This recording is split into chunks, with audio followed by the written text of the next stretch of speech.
સુરતમાં ગણેશ પંડાલમાં પથ્થરમારાની ઘટના બાદ શાંતિનો માહોલ છે। સૈયદપુરા વિસ્તારમાં ચુસ્ત પોલીસ બંદોબસ્ત ગોઠવવામાં આવ્યો છે।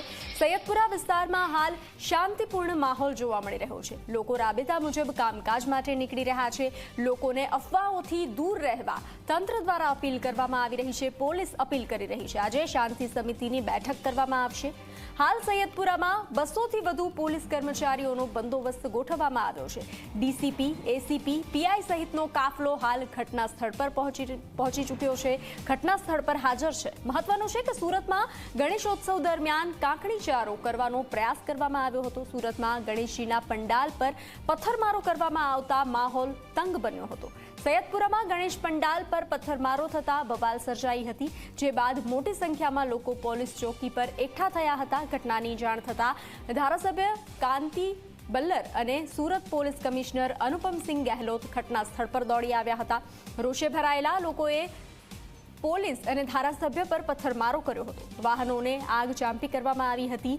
બાદમાં ખુદ ગૃહ રાજ્યમંત્રી ઘટના સ્થળ પર પહોંચ્યા હતા। તેમણે પંડાલમાં આરતી કરી અને તમામ જવાબદારો સામે કાર્યવાહી કરવાની ખાતરી આપી હતી।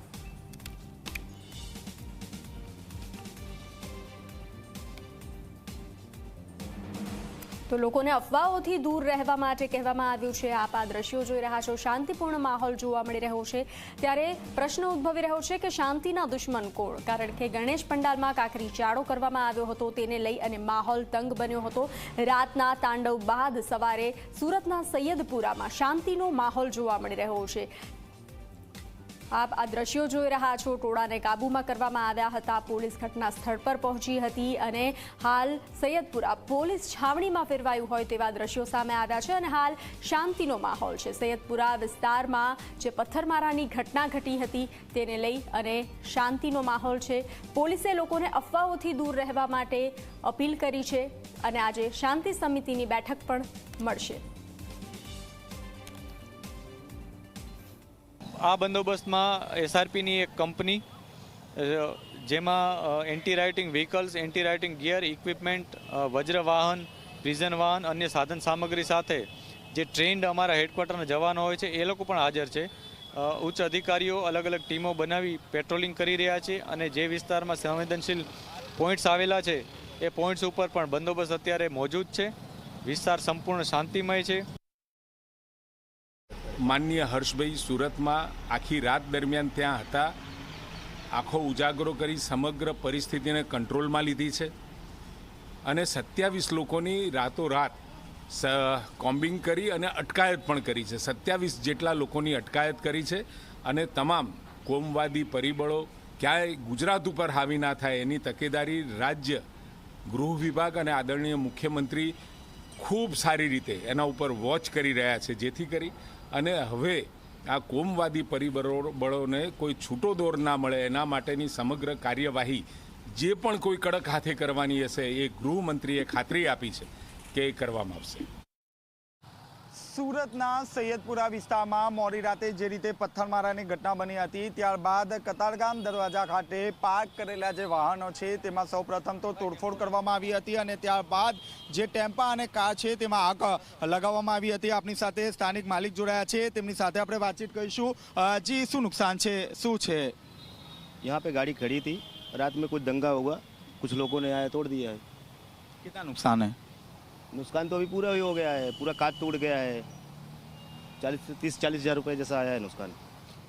જી, આપે જે રીતે જોયું તે રીતે અહીં 30-40 હજાર રૂપિયાનું નુકસાન છે। આપ સીધા દ્રશ્યો જોઈ શકો છો। જે ટેમ્પો અહીં પાર્ક કરવામાં આવ્યો હતો તે ટેમ્પામાં પણ અહીં નુકસાન જવા પામ્યું છે। ખાસ કરીને જે ટેમ્પા છે તે ટેમ્પાનો જે કાચ છે તે કાચ તોડી નાખવામાં આવ્યો છે। આ સાથોસાથ વાત કરીએ તો જે કાર અને જે ટેમ્પો છે તે ટેમ્પામાં પણ આગ ચંપીની જે ઘટના છે તે સામે આવી છે। જે ટોળા હતા તે ટોળા દ્વારા સૌપ્રથમ તો જે કાર છે તે કારના કાચ તોડી નાખવામાં આવ્યા હતા અને ત્યારબાદ જે અહીં પાર્ક કરેલી જે કાર અને જે ટેમ્પો છે તે ટેમ્પામાં આગ ચંપી કરવામાં આવી હતી. જે રીતે આગ ચંપી કરવામાં આવી હતી ત્યારબાદ સ્થાનિક જે વિસ્તાર છે તેમાં ભયનો માહોલ છવાઈ ગયો હતો. અધિકારીઓની જે ટીમ છે તે ટીમ દોડતી થઈ હતી. આ ઉપરાંત જે ફાયરને જે કોલ છે તે કોલ પણ આપવામાં આવ્યો હતો.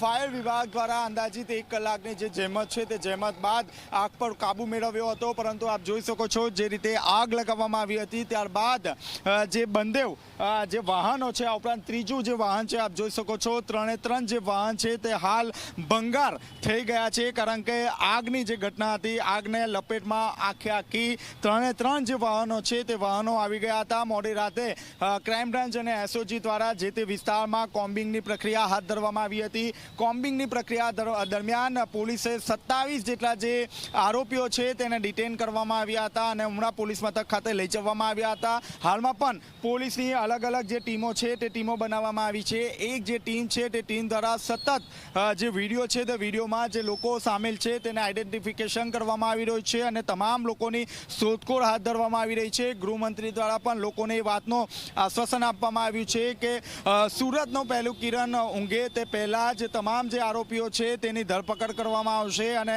27 જેટલા જે આરોપીઓ છે તેની ડિટેન કરવામાં આવ્યા છે. મોડી રાત સુધી ગૃહમંત્રી દ્વારા પણ જે સૈયદપુરા પોલીસ ચોકી છે ત્યાં બેસીને તમામ રિપોર્ટો માંગવામાં આવ્યા હતા. ગાંધીનગરનો તેમનો જે પ્રવાસ છે તે રદ કરી દેવામાં આવ્યો છે અને વહેલી સવારથી જ પોલીસ કમિશનર સાથે સમગ્ર જે ઘટના છે તે ઘટનાને લઈને રિપોર્ટ માંગવામાં આવી રહ્યા છે. આ સમગ્ર જે ઘટના છે તે ઘટનાને લઈને શું અપડેટ છે તે અપડેટ પણ મેળવવામાં આવી રહ્યા છે. મોડી રાતે ગૃહમંત્રી ખુદ પંડાલ પર પહોંચ્યા હતા અને ત્યાં આરતી પણ કરી હતી. આપ સીધા દ્રશ્યો જોઈ શકો છો. જે તોફાની તત્વો છે તેમના દ્વારા આખા જે ટેમ્પા અને જે કાર છે તે કારમાં આગ લગાવી દેવામાં આવી હતી અને બાદમાં અહીં ભાગી છૂટ્યા હતા. પોલીસ દ્વારા ટીયર ગેસના જે સેલ છે તે સેલ પણ છોડવામાં આવ્યા હતા અને ટોળા પર કાબુ મેળવવાનો પ્રયાસ પણ કરવામાં આવ્યો હતો. કેમેરામેન વિજય વેસાણી સાથે ચેતન પટેલ, ઝી મીડિયા, સુરત. સુરતના સૈયદપુરાના ગણેશ પંડાલમાં ઝી 24 કલાકની ટીમ પહોંચી. લોકો શાંતિપૂર્ણ માહોલમાં આરાધના કરી રહ્યા છે. ગઈ રાત્રે થયેલા પથ્થરમારા બાદ આજે શાંતિનો માહોલ છે. પંડાલની બહાર ચુસ્ત પોલીસ બંદોબસ્ત ગોઠવવામાં આવ્યો છે. તો શાંતિનો માહોલ સુરતમાં આજે જોવા મળી રહ્યો છે. ગઈકાલે જે પથ્થરમારાની ઘટના સામે આવી હતી તો રાત્રે માહોલ તંગ બન્યો હતો. ત્યારબાદ હાલ માહોલ શાંત જોવા મળી રહ્યો છે. લોકો ભગવાનની આરાધના કરી રહ્યા છે, ગણેશજીની સેવા કરી રહ્યા છે. સુરત શહેરના સૈયદપુરામાં ગણેશ પંડાલ પર પથ્થરમારો થયો છે. હાલ જી 24 કલાકની ટીમ જે છે ત્યાં આવી પહોંચી છે. સીધા તમને દ્રશ્ય બતાવીશું. સમગ્ર મામલાની જે શરૂઆત જે છે અહીંથી થઈ હતી અને જે રીતના જે છે અહીં ગણેશ ઉત્સવનો પર્વ જે છે સોસાયટીના લોકો દ્વારા મનાવવામાં આવી રહ્યો છે. ગણપતિ દાદા જે છે અહીં વિરાજમાન છે. લોકો જે છે પૂજા અર્ચના કરી રહ્યા છે. પરંતુ ગત રોજ જે રીતના સાંજના સમયે અસામાજિક તત્વો આવ્યા હતા અને અચાનક અહીંથી પથ્થરમારો કર્યો હતો અને ત્યારબાદ ફરાર થઈ ગયા હતા અને સમગ્ર લોકો જે છે ઉશ્કેરાઈ ગયા હતા અને સૈયદપુરા પોલીસ ચોકી પાસે પહોંચ્યા હતા અને આખું જે રીતના જે છે પથ્થરબાજીની સાથે ક્યાંક જે રીતના માહોલ ગરમાયો હતો. હાલ જે લોકો જે છે અહીંથી પૂજા અર્ચના કરી રહ્યા છે. જે રીતના હાલ શાંતિપૂર્ણ માહોલ છે. લોકો જે છે પોતે જે રીતના દર ગણપતિ પંડાલની અંદર જે રીતના પૂજા અર્ચના કરતી છે હાલ પણ એ સ્થિતિમાં જે છે જોવા મળી રહ્યા છે. પરંતુ જે રીતના ગત રોજ ઘટના બની હતી ઘટનાને લઈને જે છે હાલ અહીંયા પોલીસ તૈનાત કરી દેવામાં આવી છે. મોટી તાદાદમાં જે છે અહીંયા પોલીસ કર્મચારીઓ જે છે અહીંયા મોજૂદ છે. કારણ જે રીતના કાલે ઘટના બની હતી ઘટનાને લઈને ક્યાંક પથ્થરમારો થયો હતો, ગાડીઓમાં આગ લગાવી દેવામાં આવી હતી, ક્યાંક ધાબા પરથી પણ જે છે પથ્થરમારો કરવામાં આવે તો પોલીસ કર્મચારીઓની સાથે લોકો પણ ઇજાગ્રસ્ત થયા હતા. અને હાલ તો જે રીતના જે છે સ્થિતિ બની હતી એ સ્થિતિને લઈને સૈયદપુરા વિસ્તારમાં 200થી વધુ પોલીસ કર્મચારીઓ તૈનાત કરી દેવામાં આવી છે. આ તમામ ગલી શેરીઓમાં કોમ્બિંગ કરવામાં આવી રહી છે. પરંતુ હાલ જે છે પોલીસ દ્વારા જે છે 27થી વધુ લોકોને અટકાયત કરી જે સીસીટીવી ફૂટેજ જે છે ચકાસણી કરવામાં આવી રહી છે અને જે પણ કોઈ કસૂરવાર હશે તેમને છોડવામાં નહીં આવશે. હાલ પોલીસ દ્વારા જે છે તપાસ શરૂ કરાઈ છે. પ્રશાંત ડિવરી, જી મીડિયા, સુરત.